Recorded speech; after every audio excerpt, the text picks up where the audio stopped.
everybody. I hope you're doing well, and welcome to a trip to FixNation.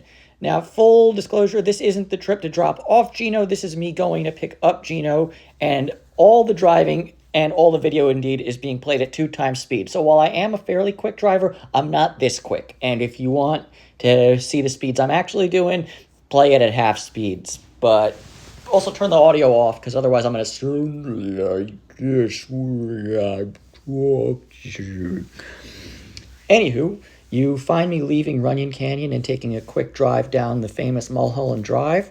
I need to get to the freeway from where I was hiking. I love hiking, for the record. It's weird because I used to make fun of my dad all the time for, oh, you should just go for a walk. Why do you need to drive to where you're walking? But I kind of get it, but I also feel like if you're going to go hiking, you have to have a reason to go to that place. So when I go to Runyon Canyon, in addition to hiking, there's a lot of love locks at Runyon Canyon, and I definitely practice my lock picking. Now, in the meantime, I also love to drive fast, and I'm a little bit frustrated by the car in front of me who's riding his brakes because he's not local to LA, and he doesn't know that when you're heading downhill on Mulholland, the best way to drive is by putting your car in manual mode and letting the engine braking actually slow you down. Anyways, you can kind of see the Hollywood sign briefly off to your right-hand side as I'm driving downhill, but not for very long. If you want to see the Hollywood sign, I would just recommend coming to LA. That's the best way to see the Hollywood sign. But you might be able to see it. There it is. Anyways, we're going down hill. I will say one thing. There was a guy in a Toyota Corolla who really enjoyed tailing me while I was on Mulholland. I didn't appreciate that because I could lose him very easily, but I could just as easily run into the back of this RAV4 because that's how life works sometimes when you're on twisty roads and not everyone is quite as good a driver as you are. And when I say good, I mean able to drive fast. I don't necessarily think I'm the greatest driver in the world, nor am I Mario Andretti. All right, here we're turning right onto the Pilgrimage Bridge, which is going over the 101 freeway, and turning left. And over here, if you make a right turn at this intersection where I didn't go, it'll take you up to Lake Hollywood Reservoir and also a really fun hike up to Mulholland Drive. The hard hike, or not Mulholland Drive, sorry, up to the Hollywood sign. And it's the hard hike, not the easy hike. So if you're a little bit out of shape or whatever, maybe don't do it. Anywho, we are coming up in the distance. Those two tall buildings, one of them is Comcast, NBC, Universal, whatever they're called these days, and the other one is the Sheraton Universal City. We're at the Barham Boulevard. Oh, look at this guy. Oh, my God. Oh, my good Lord. Oh, okay. This guy drove me insane. This is really bad driving. This is like this. When people say California drivers are terrible, this guy in the Mercedes is what we're talking about.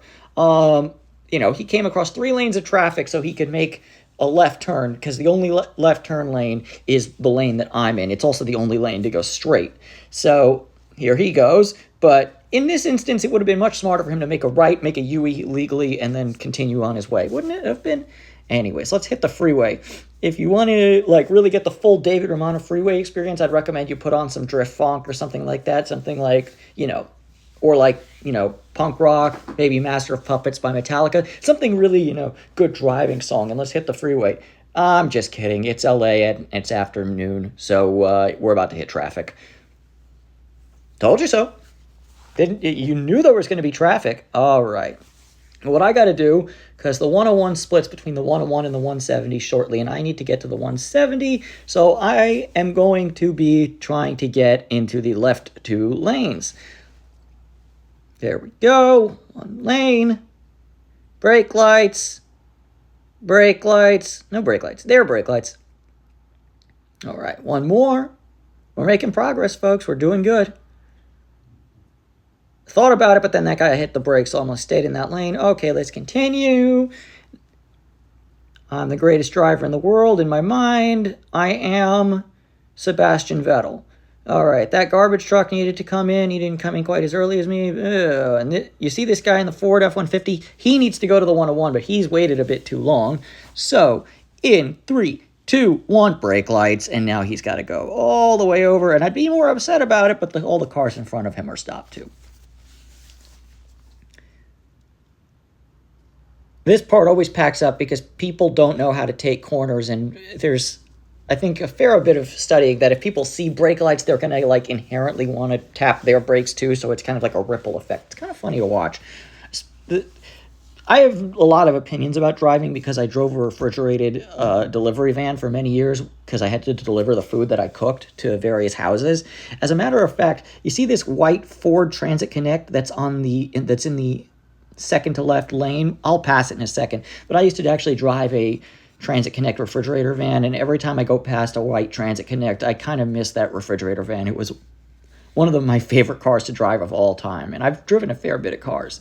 Oh, Transit, I miss you. All right, let's go on the 170. 170 always has less traffic, and it has a carpool lane, which nobody uses, but also nobody gets out of the left lane because Californians have terrible lane discipline. That being said, I do my best to not go in the left lane unless I'm passing, but I also have moments when I do what I'm about to do, which is, all right, let's go crazy. I am Speed Racer. See me in Tokyo Drift. I'm going to do 18 gear changes on my 5-speed automatic a la Fast and the Furious 1 racing around Dodger Stadium. Speaking of Dodger Stadium, the Dodgers won today and are advancing to the NLCS. Let's go, Dodgers. Let's go, Dodgers. All right, overtake there. This is also what I call the patented LOL. I'm about to overtake some cove in. Oh no, actually I already did it. But I used the part where you can enter and exit the carpool lane as the left lane. Speed Racer is still in play. Hey, this guy's got a much newer Acura than I do. Or wait, no, he has the fake AMG. I'm just sorry. If yours is a CLA or CLS or whatever, AMG 43, it's not a real AMG. A real AMG is the CL63's models. That's just my opinion. You're free to disagree with me. I can't afford either of them, but I know a real AMG when I see one, and a real AMG has a V8. All right, we're getting close to our exit, and generally speaking, I like to dive bomb in because I know exactly where my exit is. This is the same exit I used to take when I went to work at a commissary kitchen. So for years, I've used this exit. I know this jaunt like the back of my hand. So it's a bit of a double-edged sword because I know exactly what I want to do, but you can also get a little bit too comfort in your familiarity. A little too comfort. Great English. All right. Because it's also 3 p.m., it's starting to pack up a little bit, and also people don't understand the difference between a stop sign and a yield sign, although generally this one is fairly efficient. But yeah, there are a few moments like this where you're just coming to a full stop for a second because people don't understand that that's a yield. Look at this lane, it's for yielding. Then you get out into regular traffic. And then I consider going into the leftmost lane, but then I realize that downfield there's a left turn only lane that's packing up. See it? Boom, boom, boom, boom, boom, boom, boom, boom, boom. So now I'm in the left lane. There I go. And this car in front of me, or not a car, it's a massive SUV with his turn signal on. Do you think he's turning? I don't know. Let's find out together. Wait for it. Wait for it. Wait for it. Nah, he's going straight. Anywho, coming up soon, there was a guy behind me in a Honda Civic really sitting on my butt, and he wasn't pleased with the fact that I was going what I would consider a fair speed. So there he goes, Honda boy.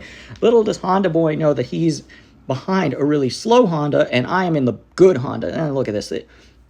So I'm going to solve their problem. I'm going to get ahead of both of them and move. It's funny because both Hondas tried to cut each other off once I was past them, and it was almost an accident because sometimes being too aggressive is a bad thing. All right, let's stop at this light. I'm also semi-regretting not cutting out the time spent at a stop sign. Oh, I see why I didn't cut it out because it wasn't that long.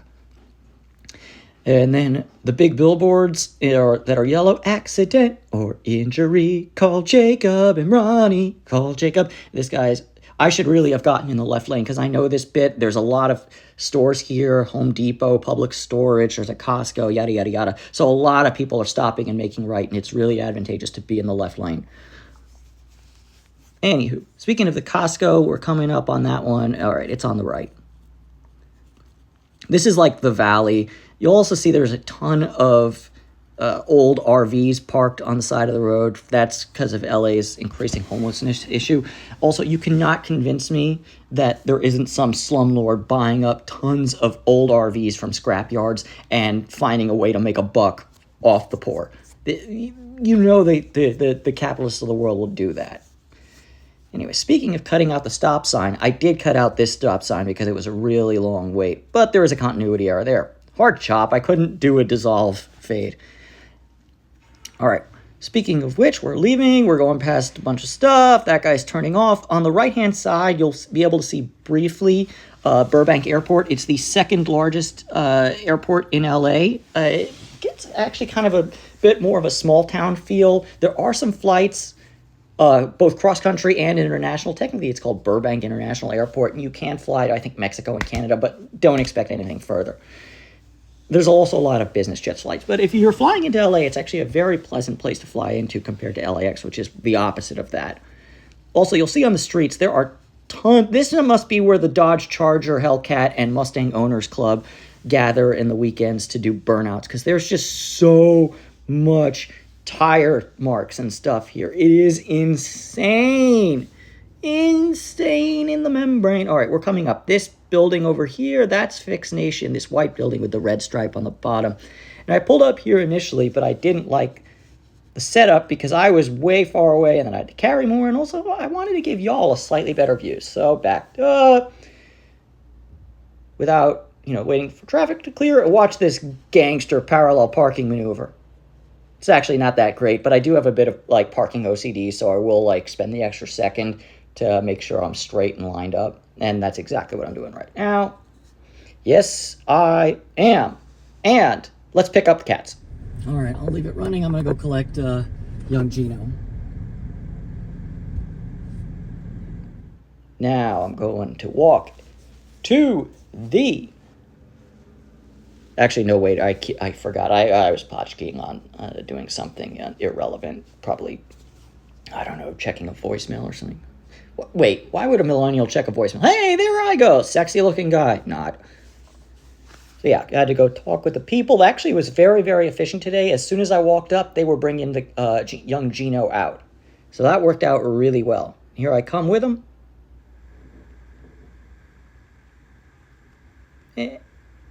Yep, that's me. All right, y'all, we made it. Gino did well. He's been successfully fixed. He has a lovely ear tip now.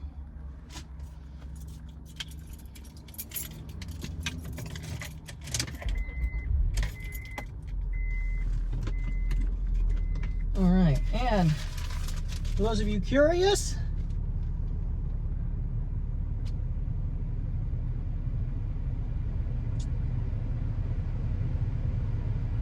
he's been ear tipped.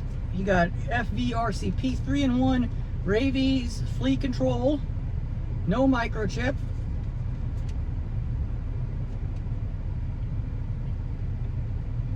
And he came to 11.6 pounds. Heavy dude. Heavy, big guy for a street cat. All right, I get to turn this thing off and actually listen to music on speaker now. Bye, I'll see you on Friday, which is tomorrow.